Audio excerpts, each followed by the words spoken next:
Hello दोस्तों, कैसे हैं आप सब। उम्मीद है स्वस्थ होंगे और मस्त होंगे। आप सबों के लिए एक बहुत अच्छी खुशखबरी है। हालांकि मैं बहुत दिनों बाद वीडियो बना रहा हूं, लगभग 4 हफ्ते से ज़्यादा हो गए। उसके पीछे कारण ये कि काउंसलिंग की अपडेट्स ख़त्म हो गई थी और बहुत सारे बच्चे जो हैं वो अपनी प्रिपरेशन शुरू कर दिया है। लेकिन इस बीच एक नोटिस आई है एमसीसी की तरफ से, जैसा कि मामला सुप्रीम कोर्ट में पेंडिंग था और वो था स्पेशल स्टे वैकेंसी राउंड के बारे में। जी हाँ, आपने सही सुना। अब सुप्रीम कोर्ट के आदेश पर स्पेशल स्टे वैकेंसी राउंड जो है ऑल इंडिया कोटा का होने वाला है।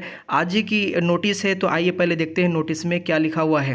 दोस्तों, इसमें लिखा हुआ urgent attention candidates, all the NEET UG 2023 eligible candidates are hereby inform that to prevent wastage of previous medical seats, MOHFW approached the Honorable Supreme Court in the Diary of Itna and for extension of last date of admission of undergraduate courses and to conduct special stay vacancy round for the vacant MBBS, BDS, BSc nursing seat of all India quota and state quota.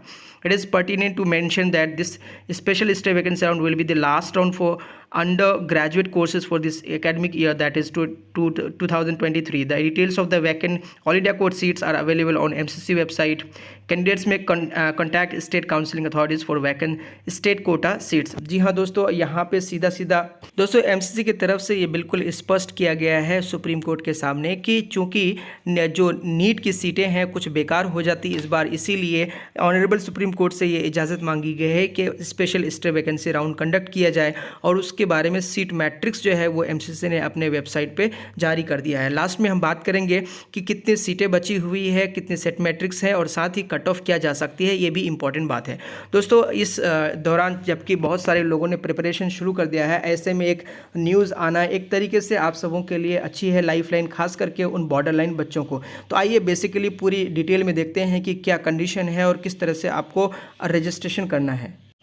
Notice के पहले हिस्से में कहा गया all registered candidates in respective of their category are required to pay an additional refundable security deposit of 50,000। जी हाँ, इस round के लिए आपको 50,000 की सिक्योरिटी डिपॉजिट करनी पड़ेगी और स्पेशल स्टे वैकेंसी राउंड में सारे कैटेगरी के लिए, किसी भी कैटेगरी से आप हैं, और the security deposit candidates who do not join their allotted seat in special stay vacancy round will be forfeited and such candidates will be debarred from taking NEET exam for the next year। जी हाँ, अगर आपको special stay vacancy round में seat मिलती है और आप नहीं लेते हैं तो नेक्स्ट ईयर आप एग्जाम भी नीट के नहीं दे सकते हैं। सेकंड पैराग्राफ में लिखा है candidates who are not holding any seat in either in all India quota और state quota are eligible to participate in special stay vacancy round. However candidates who did not join their seats allotted through MCC round 3 onward और not eligible to participate. Round 3 में आपने अगर all India Kota से जो seat मिली हुई थी वो अगर आपने ज्वाइन नहीं किया है तो आप एलिजिबल नहीं है। यानी राउंड 3 में आपको सीट मिली थी और ज्वाइन नहीं किया है तो आप स्पेशल स्टे वैकेंसी राउंड में पार्टिसिपेट नहीं कर सकते। बिल्कुल क्लियर कट स्पष्ट है। ये यहाँ पे 50,000 की जो सिक्योरिटी डिपॉजिट है ये एक तरीके से नया इंट्रोडक्शन है एमसीसी की तरफ से। इसके अलावा अगर बात करेंगे तो लिखा हुआ है आगे कैंडिडेट्स में contact state counselling authorities for any information regarding state quota seat counselling. यानी आप कैंडिडेट जो है स्टेट कोटा से संबंधित रिगार्डिंग जो क्वेरीज होंगी वो स्टेट काउंसलिंग अथॉरिटी से कॉन्टैक्ट कर सकते हैं। The schedule for all India Kota counselling and state quota counselling is available on MCC website. Kindly stay in touch with the website for latest updates. यानी बाकी updates के लिए आपको MCC के वेबसाइट्स पर देखना है। और लास्ट में लिखा है the data of allotted candidates of special stay vacancy round conducted by MCC will be shared with states and the candidates who are allotted seats by MCC will be debarred from making admission in state counseling।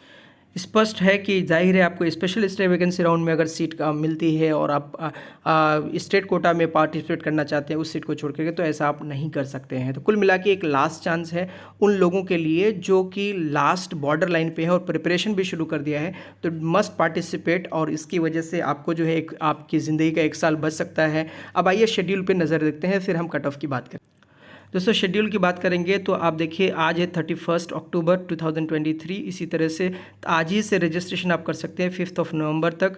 और जो date of payment facility will be available on 3 PM of 5 November. जी हाँ, 5 नवंबर तक आप payment भी कर सकते हैं। और उसके अलावा चॉइस फिलिंग और लॉकिंग की बात होगी 1 से 5 तारीख तक आप कर सकते हैं। यानी 1 नवंबर से 5 नवंबर तक 6 दिन का समय यहाँ पे मिलेगा। और सीट अलॉटमेंट जो है 6 से 7 तारीख तक हो जाएगा।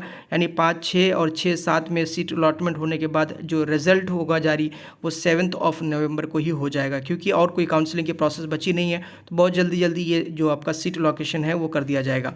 अब यहाँ पे बात रिपोर्टिंग जो होगी वो है अलॉटेड कॉलेज में 8 ऑफ नवंबर से 15 ऑफ नवंबर तक आप यानी रिपोर्ट कर सकते हैं। तो काफ़ी समय है, 8 दिन का समय है, कहीं पे भी मिलता है, आप आराम से जा सकते हैं। तो कुल मिला के ये शेड्यूल था।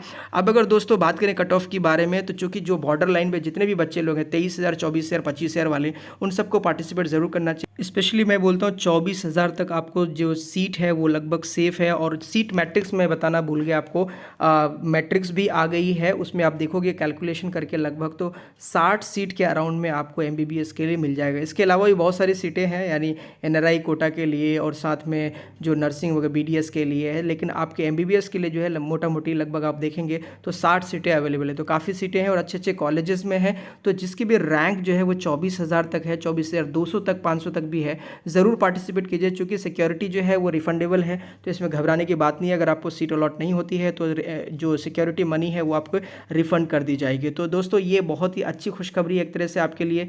थोड़ा सा कहा जाता है ना कि देर आए दुरुस्त आए, नोटिस ज़रूर जारी हुई है, तो ज़रूर आप पार्टिसिपेट कीजिए। मिलते हैं अगले वीडियो में। जय हिंद।